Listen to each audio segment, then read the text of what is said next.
Reforma Protestante, assim chamada, completa 500 anos, 1517, 2017, 500 anos. É um assunto importante para a gente falar, pensando no que a igreja tem caminhado, os seus acertos e os seus desacertos. Nós pregamos há pouco tempo sobre Apocalipse, no capítulo 1, levando em consideração uma igreja que não tinha alvará de funcionamento. E nós, ao longo da história, que a gente percebe, em 313, no Edito de Milão, a igreja passou a ter alvará de funcionamento. Não só os cristãos, mas outras religiões também, sem aquela opressão romana. E o que a gente percebe da história é que depois que a igreja teve esse alvará de funcionamento, ela entrou num declínio muito grande ao longo da história. Do quarto século em diante, muitos problemas. E mais ou menos isso que esse filme está retratando, a gente vai voltar nele daqui a pouco. Mas quando a gente fala de reforma protestante, pelos motivos óbvios que a gente vai ver, nós temos uma definição básica. Aí, reforma protestante foi um movimento religioso reformador na Europa, que fragmentou a igreja cristã ocidental, saindo da igreja católica romana, e a igreja cristã oriental, que já tinha se separado em 1054, no século XI. Então, esse novo momento da igreja, onde existe uma nova ruptura que acontece a partir da Alemanha, mas não só na Alemanha, em outros lugares da Europa também, devido a um processo de desvio que a igreja estava vivendo e foi vivendo ao longo da Idade Média, sobretudo que a gente considera a Idade Média, a grosso modo, do ano 500 até 1500. Por isso, historicamente falando, o movimento da reforma foi um movimento importante que abriu novos caminhos para muitas coisas, e é um movimento marcante. Nós temos, então, o protestantismo, que nasce, é um termo coletivo, para aludir o movimento religioso, aludir aquele movimento religioso e aqueles grupos que vieram fazer oposição à igreja que tinha na época. Mas é importante notar, meus irmãos, como eu disse, que depois do século III, que a igreja tem então esse alvará de funcionamento, ela entra num declínio muito grande. Esse declínio é percebido por algumas pessoas ao longo da história, o que a gente chama de um remanescente fiel. A igreja em todo o tempo sempre teve gente que se manteve firme àquilo que Deus queria, a palavra de Deus, a base da igreja. E como essa igreja que começa a ter um declínio espiritual e entra no movimento contrário a tudo que Deus queria na Idade Média, que vai chegar nesse período aí de 1400, 1500 e anteriormente, com muitas dificuldades, Deus levanta pessoas. E quando a gente fala de movimento reformador da igreja, a gente pensa em duas pessoas, de duas figuras importantes. Dois homens, nós tivemos outras pessoas, mas esses dois nomes são importantes. John Wycliffe, que era um professor na Universidade de Oxford, na Inglaterra. Este homem começa então a pensar sobre a igreja e a palavra de Deus, ele entra em oposição, naquele momento, à igreja estabelecida. E também o outro nome é John Hus. Inclusive, existem alguns filmes que você pode ver de John Hus, e professor de universidade também, de Praga, que também tem um papel efetivo contra a igreja estabelecida pelos seus descaminhos. John Hus vai ser queimado vivo por não negar as suas convicções, e ele é morto. A história prossegue, e Deus levanta então Lutero, um estudioso da palavra de Deus, que Deus vai revelando a ele, trazendo um novo discernimento naquele momento do contexto da igreja. E ele, que se tornou um doutor, um professor de teologia, ele começa a estudar, sobretudo, alguns livros da Bíblia, o livro dos Salmos, o livro de Romanos, o livro aos Gálatas e o livro aos Hebreus. E ele vai tendo um novo discernimento da palavra de Deus e percebendo que aquele momento da igreja estava revelando descaminhos e um momento complicado da igreja. Então, a partir da Bíblia, Lutero vai se opor também, agora nesse novo momento, já no século XVI, contra tudo que que estava acontecendo. Esse contexto era do Papa Leão X. Leão X era o Papa naquele momento. E ele oferece então indulgências, que era um perdão que você podia adquirir por um valor, como você viu ali. E havia uma pessoa escalada, levantada para reunir esses recursos, que é aquele homem que você viu no filme ali, John Tetzel. Ele é um homem para arrecadar, com muito pavor, dinheiro para a construção da Basílica de São Pedro em Roma. E isso vai trazer sérios problemas. E Deus então levanta Lutero para se opor a todo esse quadro. Por isso, a figura de Lutero da reforma é importante. Todos os reformadores, nós temos outras pessoas, como Calvino depois e outros homens, eles não eram homens perfeitos. Quando a gente estuda o movimento reformador com implicações sociais, políticas, a gente vê alguns problemas sim. Mas o que a gente percebe é que nesse momento há um mover de Deus, e alguns consideram como um reavivamento da igreja importante, e realmente que marcou a história da igreja, essa mudança da igreja. Para os irmãos terem uma ideia, a igreja estabelecida a partir de 313, como eu falei, o alvará de funcionamento, ela entra numa série de caminhos errados, através de dogmas que foram estabelecidos. Há uma lista grande aí, não vou ler todos, mas eles foram sendo colocados para a vida da igreja, e colocadas por papas inicialmente, e que foram levando a igreja a um desvio total daquilo que Deus queria. Por isso que quando nós chegamos no século XVI, 1500 e pouco, e antes disso, nós temos um movimento dentro da igreja contra a venda de indulgências, contra a observação de relíquias sagradas, de tudo isso. Deus começa a levantar pessoas para que a igreja fosse repensada. Por isso, as 95 teses são afixadas na capela de Wester e de Wittenberg, nesse período, em 1517, um lugar onde todo mundo podia ver, podia ser divulgado, contra tudo aquilo que estava acontecendo. Quando a gente olha tudo isso, uma igreja que passa a ter liberdade, uma igreja que entra num declínio espiritual, uma igreja que começa a agregar coisas que não fazia parte da palavra de Deus, obviamente que isso era contrário ao que Deus queria daquela igreja. Se você estudou um pouquinho de história, você sabe que a igreja que existia nessa época, na Idade Média, ela deteve muito poder, tinha muito poder político. Por isso que muitas pessoas que se levantavam contra esta igreja eram consideradas hereges.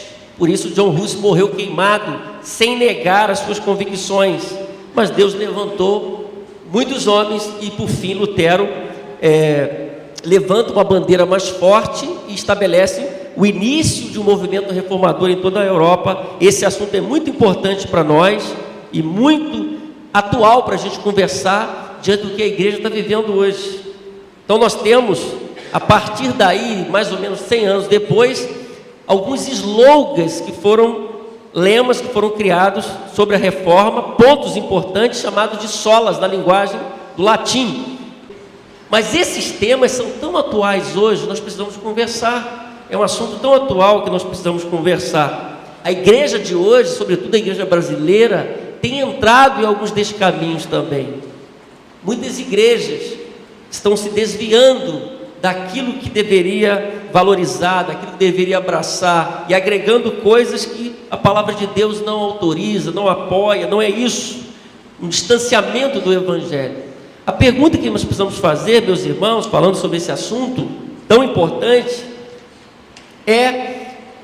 por que esse assunto é tão relevante para nós hoje, como igreja? E nós precisamos entender, nós precisamos pensar a nossa fé, e a história nos ensina muito. Muito que nós estamos vivendo hoje é uma repetição do que já aconteceu. Por isso que a gente tem que fazer essa leitura, não é? A primeira razão é porque existem pessoas vivendo hoje sem nenhuma base bíblica, ou sem uma boa base bíblica. As pessoas estão vivendo sem conhecer a palavra de Deus. E quando eu quero viver a minha fé sem a palavra de Deus, eu vou entrar num terreno perigoso. se você quer viver seriamente, se você quer fazer a vontade de Deus, se quer viver centrado na vontade de Deus, você precisa conhecer a palavra de Deus. Mas hoje muitas pessoas têm uma relação muito estranha com a palavra de Deus, às vezes uma relação mística com a palavra de Deus, não conhece a palavra de Deus, não quer entender realmente a palavra de Deus. A segunda razão é que as pessoas estão sendo escravizadas por pessoas mal intencionadas hoje. Tem muita gente mal intencionada usando outras pessoas, usando a Bíblia para enganar, usando a Bíblia para enriquecer, para tomar dinheiro das pessoas. Aquela cena de Johann Tetzel é tão atual hoje, pessoas oprimindo as outras, falando o que a palavra de Deus não fala, arrancando tudo das pessoas em nome de Deus, é tão atual hoje. Por isso que a reforma nos traz essa lição.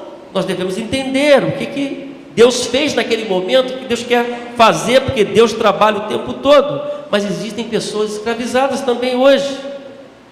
Hoje também existem, as pessoas não estão vendendo indulgências, mas estão vendendo uma vassoura ungida, um lenço ungido, uma rosa ungida,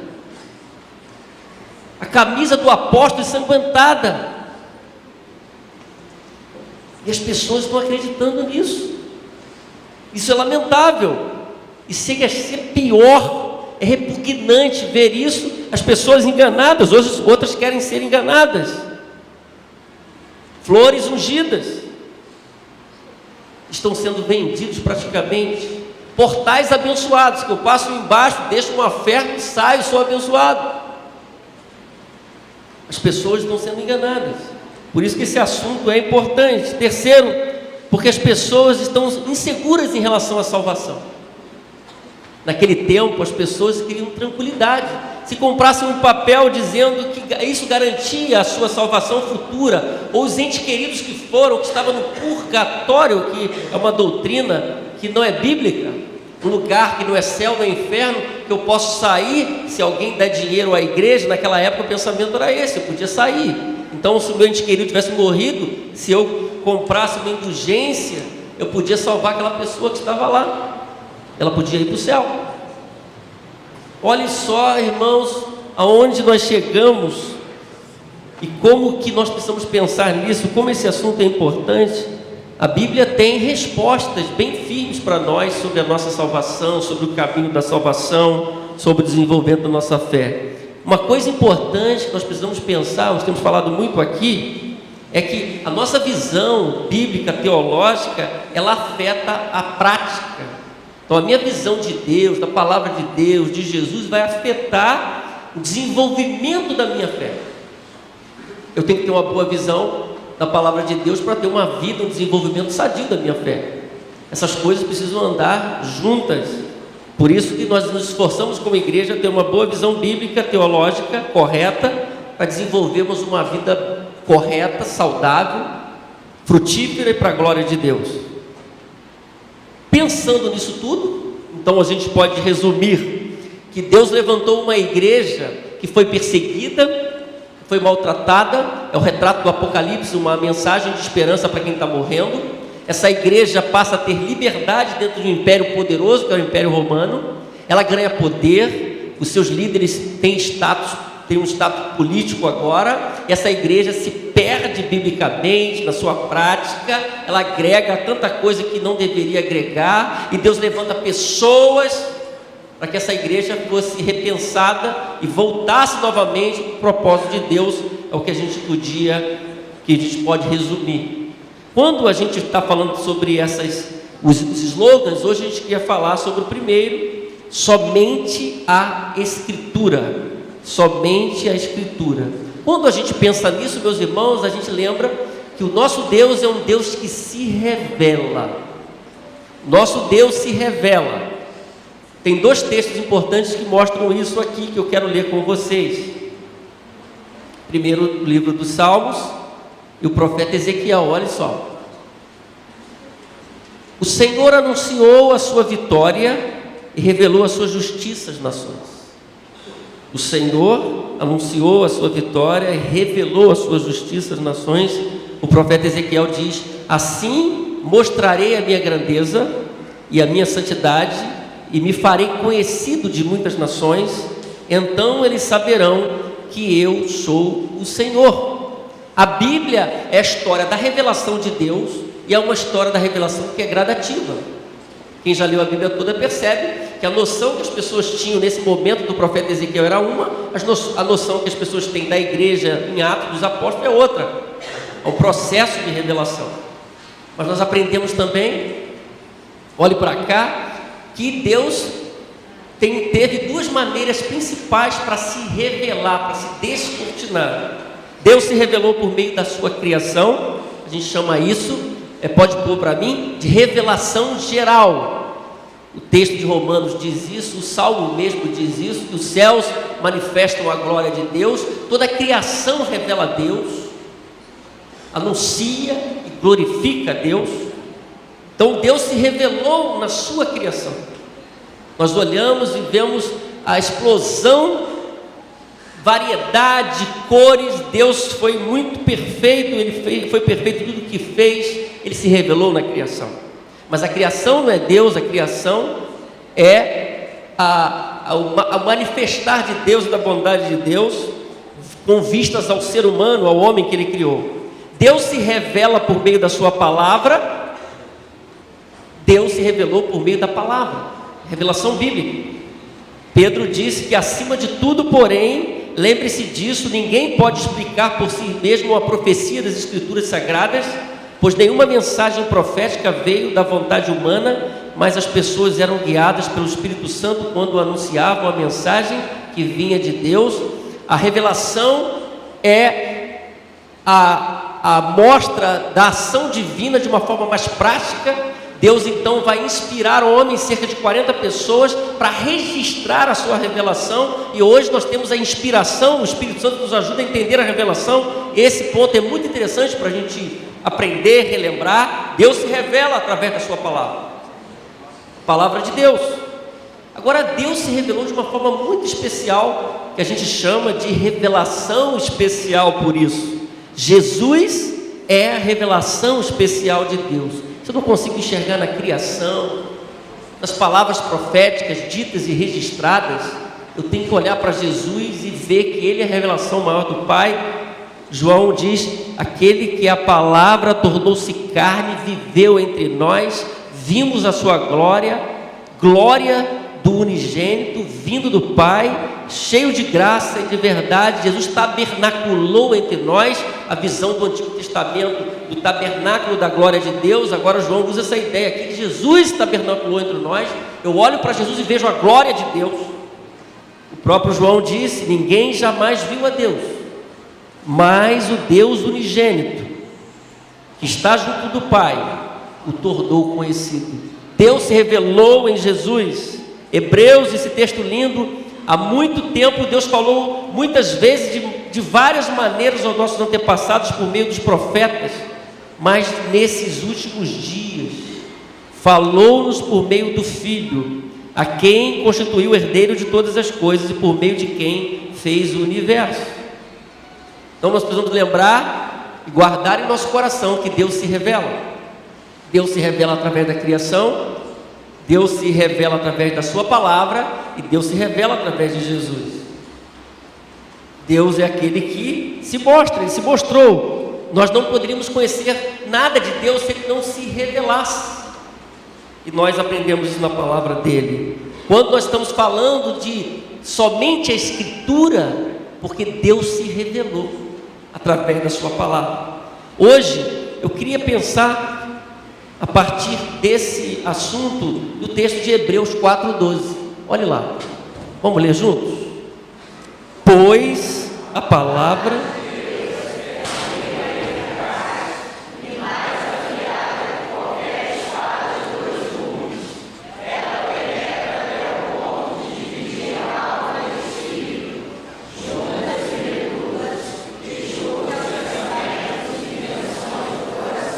nós podíamos entrar nesse assunto de várias maneiras. Eu escolhi entrar através desse texto de Hebreus. Nós estamos falando palavra de Deus.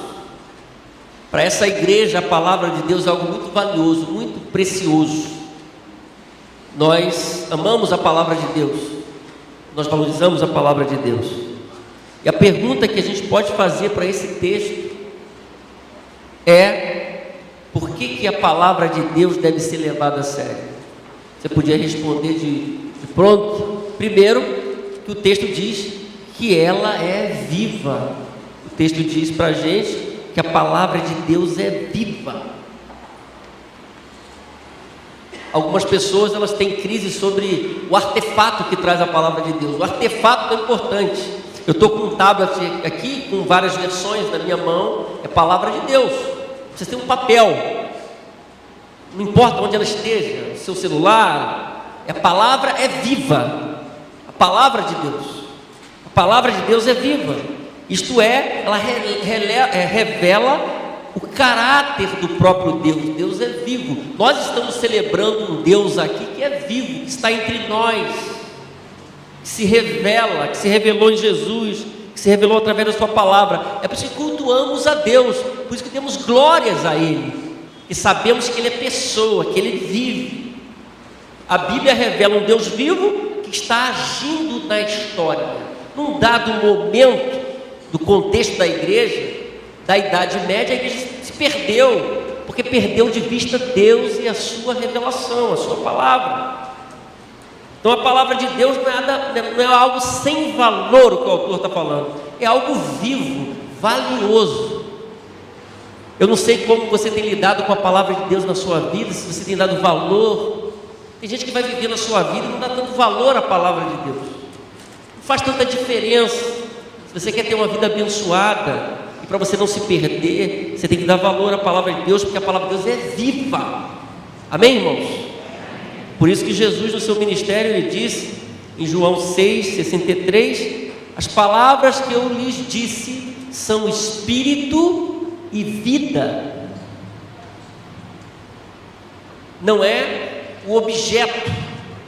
Eu não preciso abrir a minha Bíblia para espantar nenhum fantasma ou ter uma relação com a Bíblia mística, abrindo no Salmo 91, no Salmo 23, uma palavra. Isso é uma relação mística com a palavra de Deus. Não é essa relação que nós devemos ter, mas uma relação de experimentar a palavra, de meditar a palavra de Deus. O próprio Jesus chamou ela de palavra de Deus, quando em Marcos 7,13 diz assim: assim vocês anulam a palavra de Deus por meio da tradição que vocês mesmos transmitiram, e fazem muitas coisas como essa.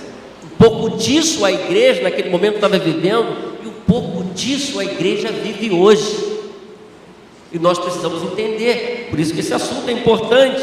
Os problemas que a igreja estava vivendo no século XVI, muitos deles se repetem hoje. Nós devemos entender o valor da palavra de Deus, se amamos a palavra de Deus de fato. Isso é importante para nós. E a reforma protestante, ela quer restaurar o lugar das escrituras na vida da gente. A igreja brasileira precisa restaurar o lugar das escrituras na vida dela. Em muitos lugares a palavra de Deus não é valorizada, e a reforma protestante trouxe essa valorização da palavra de Deus. Voltarmos à palavra de Deus, somente a escritura. Então aqueles que desfrutam de um relacionamento com a palavra de Deus vivem uma vida mais abençoada. Se você quer ter uma vida mais rica, mais frutífera, mais abençoada, você tem que se relacionar com a palavra de Deus, que a palavra de Deus é a revelação de Deus para a sua vida. Uma outra coisa é que esse relacionamento com a palavra de Deus, ele traz uma vida mais iluminada. No filme a gente viu uma pessoa preocupada de comprar uma indulgência. No filme ali retratando, Lutero disse: é só um papel, porque ele já tinha tido discernimento. Opa, isso aqui não vale nada. Então, vida mais iluminada é uma vida com discernimento espiritual, sabendo as questões espirituais, tendo discernimento da palavra de Deus e das coisas que estão à nossa volta. Se você tem esse relacionamento com a palavra de Deus, sua vida é mais iluminada. O resultado, meus irmãos, do afastamento da palavra, quando uma pessoa se afasta da palavra de Deus, o efeito é contrário, é falta de discernimento, é ausência de discernimento, é ausência de vida, é um esfriamento, porque o autor aos Hebreus diz que a palavra de Deus é viva. Não há como eu ter um relacionamento com a palavra de Deus que é viva e viver sem discernimento. O retrato da igreja nesse período da reforma era um distanciamento da palavra de Deus. As pessoas não podiam nem tinham a palavra de Deus para ler na sua língua. Depois da reforma, nesse momento, a tradução do texto para o alemão, a tradução do texto para a língua das pessoas, para as pessoas lerem a Bíblia nas suas línguas. Por isso é uma revolução educativa também. A reforma proporciona muitas coisas e proporcionou uma virada. A palavra de Deus é viva, diz o texto, ela é relevante. A pergunta que nós precisamos fazer é: será que a palavra de Deus é relevante mesmo para mim hoje? Para a minha vida, para a minha família, para os meus sonhos? Se você quer ser abençoado de verdade, a palavra de Deus tem que estar no seu coração. Somente a palavra de Deus é o valor que você tem que abraçar. Você está levando sério a palavra de Deus em sua vida? Por ela muitas pessoas morreram. Segundo, por que a palavra de Deus deve ser levada a sério? Porque ela, diz o texto, é eficaz. A nova versão transformadora diz poderosa, porque no texto original o termo usado significa ativo, eficaz, poderoso. A palavra de Deus não é só viva, mas ela é eficaz. Ela revela a força de Deus, ela cumpre o propósito de Deus. Agora eu preciso abrir o meu coração para cumprir o propósito de Deus, do Pai. Eu não posso mudar ninguém, mas a palavra de Deus pode mudar. A igreja não pode mudar ninguém, mas a palavra de Deus pode mudar. Aqui nós temos várias pessoas que foram mudadas por causa da palavra de Deus. Somente a palavra de Deus pode mudar a vida da gente. O profeta Isaías diz, texto que nós já lemos aqui, no contexto do texto que nós já lemos, depois do verso 6, Isaías 55 diz: assim como os céus são mais altos do que a terra, também os meus caminhos são mais altos do que os seus caminhos, e os meus pensamentos mais altos do que os seus pensamentos. Assim como a chuva e a neve descem dos céus e não voltam para ele sem regarem a terra e fazerem-na brotar e florescer, para ela produzir semente para o semeador e pão para o que come, assim também ocorre com a palavra que sai da minha boca.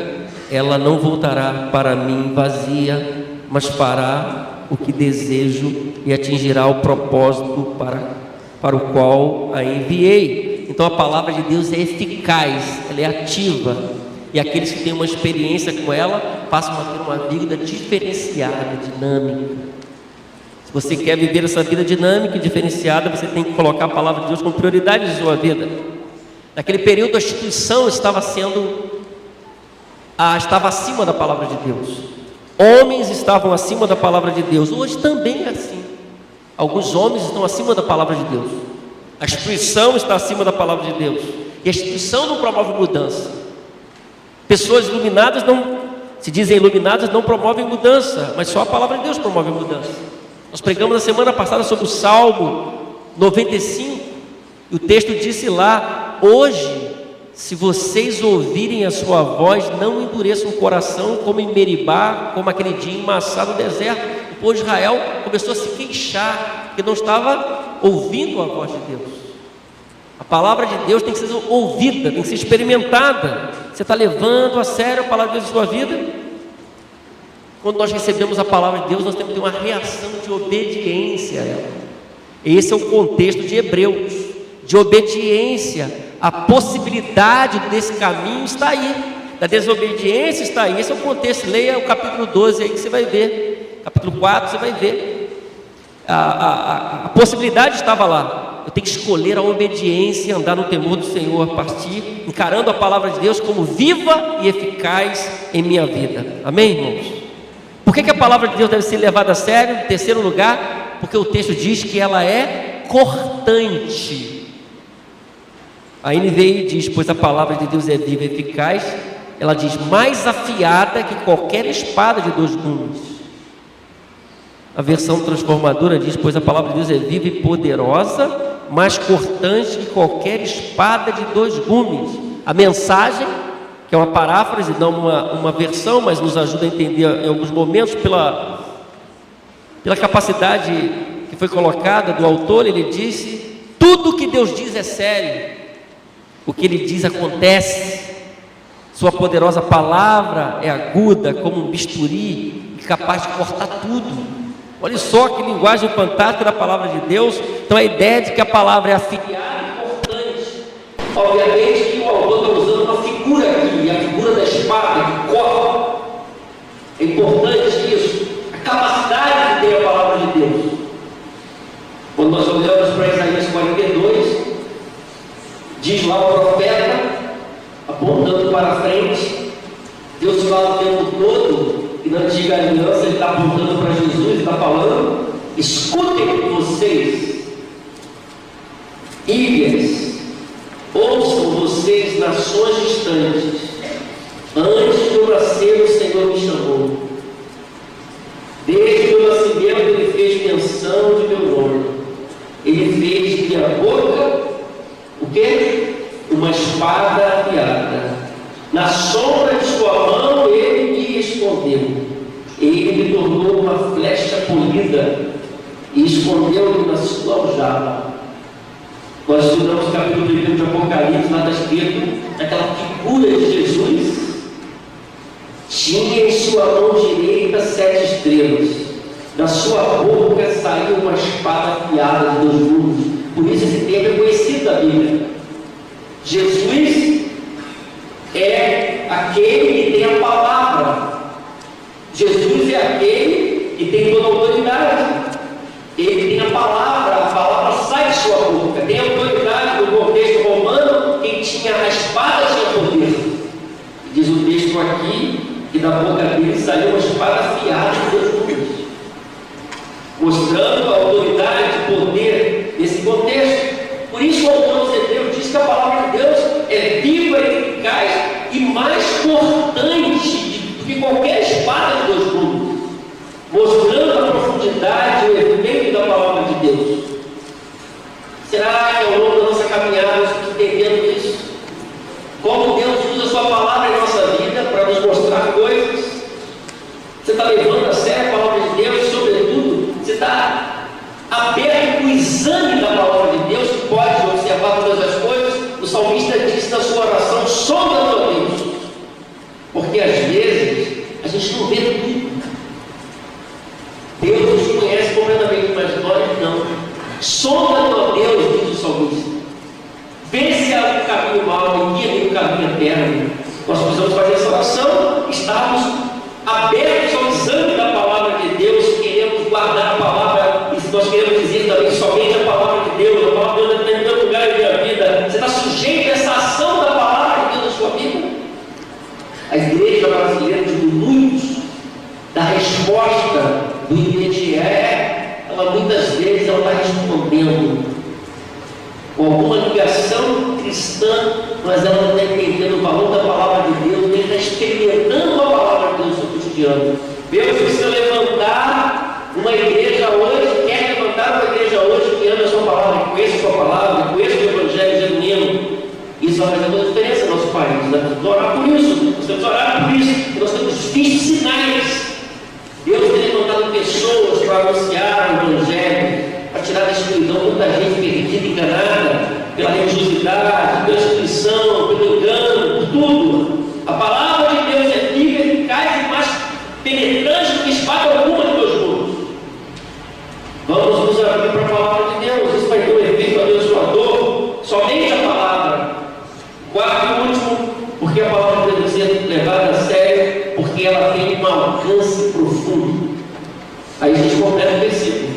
Pois a palavra de Deus é viva e eficaz e mais afiada que qualquer espada de 2 gumes. Ela penetra até o ponto de dividir alma e espírito, juntas e medulas, e julga os pensamentos e intenções do coração. O autor está preocupado, ele está usando a figura do corpo, não está preocupado com o corpo humano aqui diretamente, está usando a figura do corpo humano, está querendo mostrar o alcance da palavra de Deus com essas palavras. Nada pode ficar obscuro diante da ação da palavra de Deus. Você vai revelar tudo. Se nós considerarmos o contexto posterior e imediato, porque a palavra de Deus, a gente medita nela e nos traz as questões com responsabilidade. Se a gente olha para o versículo 13, que é o contexto imediato, diz lá Nada em toda a criação está oculta aos olhos de Deus. Tudo está descoberto e exposto diante dos olhos daquele a quem havemos de prestar conta. Então a palavra tem esse poder. Nós não vamos nos aproximar da palavra de Deus com medo, mas vamos nos aproximar da palavra de Deus com um sentimento correto, com temor diante da palavra, com respeito diante da palavra, querendo que essa palavra faça diferença na nossa vida, que revele aquilo que está oculto, que revele aquilo que não está glorificando a Deus. E somente a palavra de Deus pode nos levar ao nível de vida que nós precisamos, segundo a vontade do Senhor. Não há tradição, não há poder, não há nada que pode nos levar ao status que Deus quer nos levar. O que Deus então tem revelado ao seu coração nesses dias, se você tem tido um relacionamento com a palavra, o que Ele tem falado com você, como você está reagindo à voz de Deus. O Evangelho é uma boa notícia, e muitas vezes o Evangelho, boa notícia, nos confronta, traz discernimento, mostra o quadro da nossa vida. O Evangelho nos confronta. É um estilo de vida, de repente está fora do padrão, e o Evangelho mostra muito mais do que a superfície. A superfície todo mundo pode ver. É o que nós estamos vendo nesse texto do 12, 4:12. A coisa é profundidade. A palavra de Deus tem um alcance profundo. Nós podemos ver o que está na superfície, mas Deus revela o que está mais profundo. E a palavra de Deus tem esse poder para trazer à tona aquilo que está oculto, nos mostrar aquela igreja naquele período da reforma que precisava recuperar essa visão, recuperar esse princípio da valorização da palavra de Deus e repensar o seu caminho. Talvez nessa noite hoje nós precisamos repensar os nossos caminhos a partir da palavra de Deus, a partir de Jesus, a partir do Evangelho, não a partir daquilo que eu acho. O mundo de hoje é o mundo da individualidade. Nós vamos viver as nossas diferenças, vamos respeitar sim, mas nós não podemos abrir mão do que a palavra de Deus diz. Mas o mundo secularizado é um mundo complicado, mas eu tenho que guardar a palavra de Deus, somente a Escritura, só a Escritura, contra toda a tradição, contra toda a visão própria, contra toda a instituição que não valoriza a voz de Deus, somente a Escritura. Que Paulo vai dizer a Timóteo, segunda carta de Timóteo 3,16, toda a Escritura é inspirada por Deus. Ele diz, é útil para o ensino, é útil para a repreensão, é útil para a correção e para a instrução da justiça. A palavra de Deus que foi revelada, ela foi inspirada. É revelação, inspiração e iluminação. A relação que nós temos como igreja hoje, na nova aliança, é de iluminação. A palavra foi trazida. Quando a igreja tem que colocar coisas, dogmas, na mesma altura da palavra de Deus, ela se perdeu. De alguma forma, hoje isso pode ser vivido por muita gente. A palavra, a Escritura, toda a Escritura é inspirada por Deus. Significa que ela sofreu um sopro divino. A palavra está aí, a palavra dele que aparece. Ela sofreu um sopro de vida, inspirada por Deus. Os homens foram capacitados espiritualmente, sofreram uma ação divina. E se essa palavra inspirada foi trazida, ela tem que ser valorizada no nosso coração, na nossa relação com essa palavra. Somente a palavra de Deus tem autoridade. Quando Lutero foi questionado sobre negar tudo o que ele estava pensando, as suas reflexões, ele não posso me voltar a concílios e a ninguém com autoridade eclesiástica, a minha consciência é prisioneira da palavra de Deus. É claro que eu não tenho uma interpretação pessoal, eu tenho agora um livre exame, não a livre interpretação, são coisas diferentes, mas eu tenho contato com a palavra, a partir do momento as pessoas passaram a ter a Bíblia na sua língua, e eu tenho um livre exame, eu posso ler a palavra de Deus, mas eu tenho que interpretar a palavra de Deus com responsabilidade. E a palavra de Deus vai se tornando a fonte única de autoridade da igreja. A volta a essa fonte de autoridade, naquele momento marca isso. Somente a palavra de Deus pode nos orientar em momentos pela inspirada e momentos de decisão. Se você está precisando de uma precisão, a palavra de Deus tem o poder de te orientar, para você acertar, para você não fazer besteira. Às vezes as pessoas fazem besteirinhas, besteironas, porque elas não conhecem a palavra de Deus. Você tem que ficar com a palavra de Deus, ela vai trazer discernimento para você. Diante do erro, do equívoco, somente a palavra de Deus pode nos alimentar. Quando Jesus foi tentado, ele disse: nem só de pão viverá o homem, mas de toda palavra que sai da boca de Deus. Nós precisamos nos alimentar. Se você não está se alimentando da palavra de Deus, você pode ficar desnutrido, você pode ficar doente. Algumas pessoas desnutridas espiritualmente, doentes espiritualmente, porque não estão se alimentando da palavra de Deus, não se alimentando de tanta coisa. Às vezes se alimentam da tradição religiosa, mas não se alimentam da palavra de Deus, são coisas diferentes. Elas se envolvem com tudo, mas não se envolvem com Deus, com a sua palavra. Somente a palavra pode retirar todo o temor do seu coração. No momento da reforma, as pessoas tinham dúvidas. A igreja não trazia uma boa base bíblica sobre salvação, e as pessoas agora têm que comprar a salvação. O papel que dava o direito do céu, o papel que dava o direito de sair de um purgatório. Não é um monte de purga, não, é um lugar que não é céu nem inferno, mas se jogar uma moedinha, o cara sai de lá. Meus irmãos, Jesus pagou um preço tão alto por nós, derramou seu sangue. Nós vamos entender isso. Uma igreja que tem esse discernimento que nós estávamos trazendo, mas isso é tão presente no nosso mundo religioso e até evangélico brasileiro hoje. As pessoas estão pagando sobre tudo, todas as bênçãos que você paga. Nós vamos falar sobre isso ainda para frente. Mas Paulo, escrevendo aos Romanos, ele disse: justificados pela fé, temos paz por Deus, por meio de nosso Deus Jesus Cristo. O Evangelho traz paz no nosso coração, traz segurança. Não é pelo que eu faço, mas é pelo que Jesus fez em minha vida, por minha vida. Eu posso caminhar, apesar de mim mesmo. Eu estou seguro, não porque eu vou acertar todas as vezes, mas eu estou seguro porque Jesus acertou. Glória a Deus, Ele morreu na cruz por nós, por mim. Ele derramou seu sangue. Nós celebramos hoje pela manhã a morte de Cristo, lembramos na ceia, o memorial. Então eu estou seguro do que Jesus fez. Dependesse de mim, eu não estaria seguro, mas por causa de Jesus, Ele garante, Ele me dá segurança. Aquele momento da igreja, a gente não tinha segurança alguma, não conhecia a palavra, não conhecia a palavra de Deus na sua língua, não conhecia o conteúdo da palavra de Deus, não tinha o ensino correto da palavra de Deus. Mas isso é tão hoje real na vida de muitas pessoas. Elas não conhecem a palavra de Deus, ela conhece o movimento, ela conhece o iluminado, ele conhece o apóstolo, conhece a apostila, conhece tudo, mas não conhece a palavra de Deus. Nós temos valorizado a palavra de Deus e precisamos nos aprofundar ainda mais na palavra de Deus. Conhecemos a vontade de Deus, é na palavra que nós conhecemos, é em Jesus que nós conhecemos. Vamos celebrar a palavra e desfrutarmos da palavra, memorizarmos a palavra, meditarmos da palavra de Deus. Ela que nos alimenta, ela que traz segurança. E todas as vezes que você conhece a palavra de Deus, você vai caminhando, vai se sentindo mais seguro, mais fortalecido. É o que não estava acontecendo naquele tempo, o que está acontecendo na vida de muitas pessoas em muitos lugares.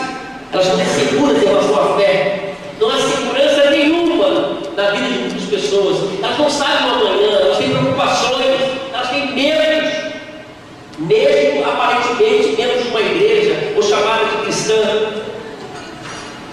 Não é assim com a palavra de Deus, não dá segurança. Já lemos aqui o Salmo 19, propositalmente no início do culto.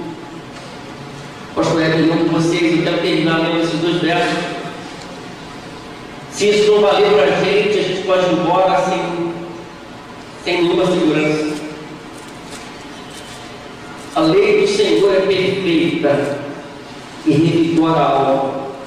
Os testemunhos do Senhor são dignos de confiança e tornam sábios os inexperientes. Os preceitos do Senhor são justos e dão alegria ao coração. Os mandamentos do Senhor são límpidos e trazem luz aos olhos. O temor do Senhor é puro e dura para sempre. As ordenanças do Senhor são verdadeiras, são todas elas justas, são mais desejáveis do que o ouro, do que muito ouro puro, são mais doces do que o mel, do que as gotas do favo. Por elas o teu servo é advertido, e a grande recompensa é obedecer. Palavra de Deus. Isaías 40, esse é um texto para você marcar na Bíblia, um texto maravilhoso, é dos meus, diz a palavra profética. Olha só, Isaías, acho que tem aí, a relva murcha e cai a sua flor, quando o vento do Senhor sopra sobre eles. O povo não passa de relva, a relva murcha e as flores caem, mas a palavra do nosso Deus permanece para sempre. Vamos ler juntos, uma só voz? A relva murcha e cai a sua flor, quando o vento do Senhor sopra sobre eles. O povo não passa de relva, a relva murcha e as flores caem, mas a palavra do nosso Deus permanece para sempre. A palavra do nosso Deus permanece para sempre. O valor recuperado da reforma protestante que Deus tem trazido ao longo dos tempos, hoje também a palavra de Deus permanece para sempre. É a palavra que muda, a palavra que tem vida, a palavra que é eficaz, é a palavra que penetra, que tem profundidade na vida de cada coração, que se abre a ela. Então fique com a palavra de Deus, viva com a palavra de Deus, viva com a glória de Deus, estabeleça sua vida na palavra de Deus, seu casamento na palavra de Deus, seu ministério na palavra de Deus, seu estudo na palavra de Deus, seu relacionamento na palavra de Deus, somente a palavra de Deus. Esse é o valor recuperado. Antigamente, os cristãos eram conhecidos como os Beatles. Como o Luiz Saião disse, hoje é considerado um versículo. Olha o versículo, caiu, foi errado, foi diminuído. Antes era Bíblia, agora é versículo. Ficou pequenininho. Está meio difícil, muitas pessoas não conhecem a palavra de Deus, elas acham que a palavra de Deus é uma coisa que tem muito valor. Então a gente volta para a nossa introdução.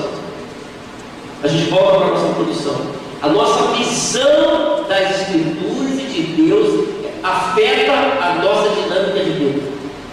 A relação que você tem com a palavra de Deus vai afetar a sua dinâmica de vida.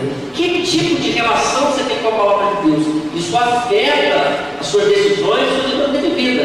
Se você ama a palavra de Deus, você reconhece que a palavra de Deus e acha que tem esse valor, ela é a única fonte de autoridade. Foi isso que os reformadores buscaram e confrontaram a igreja naquele tempo. A palavra de Deus não são os concílios, não são as autoridades eclesiásticas, mas a palavra de Deus. Se é assim que a gente pensa, a nossa vida tem que ser a partir dos desdobramentos, a partir dessa visão. Senão, se a palavra de Deus não tem importância, amanhã, segunda-feira, eu tomo as minhas decisões, sem levar em consideração o texto, as escrituras. Mas se faz diferença, as minhas decisões de hoje, de amanhã, precisam ser a partir da palavra de Deus. O salmista disse: lâmpada para os meus pés é a tua palavra e luz para o meu caminho. A palavra de Deus deve ter influência na nossa vida, na dinâmica da nossa vida. Somente a palavra de Deus. Por que a palavra de Deus é importante, deve ser levada em conta, a sério? Porque ela é viva. Vamos ver lá? Porque ela é viva, porque ela é eficaz, porque ela é importante, porque ela tem um alcance profundo. Ela é a palavra de Deus. Que Deus nos abençoe, que nós possamos viver a nossa vida com esse valor. Não vou abrir mão da palavra de Deus, eu vou colocar em primeiro lugar em tudo da minha vida, somente as Escrituras, somente a palavra de Deus. Amém? Que Deus nos abençoe. Feche seus olhos, nós estamos orando.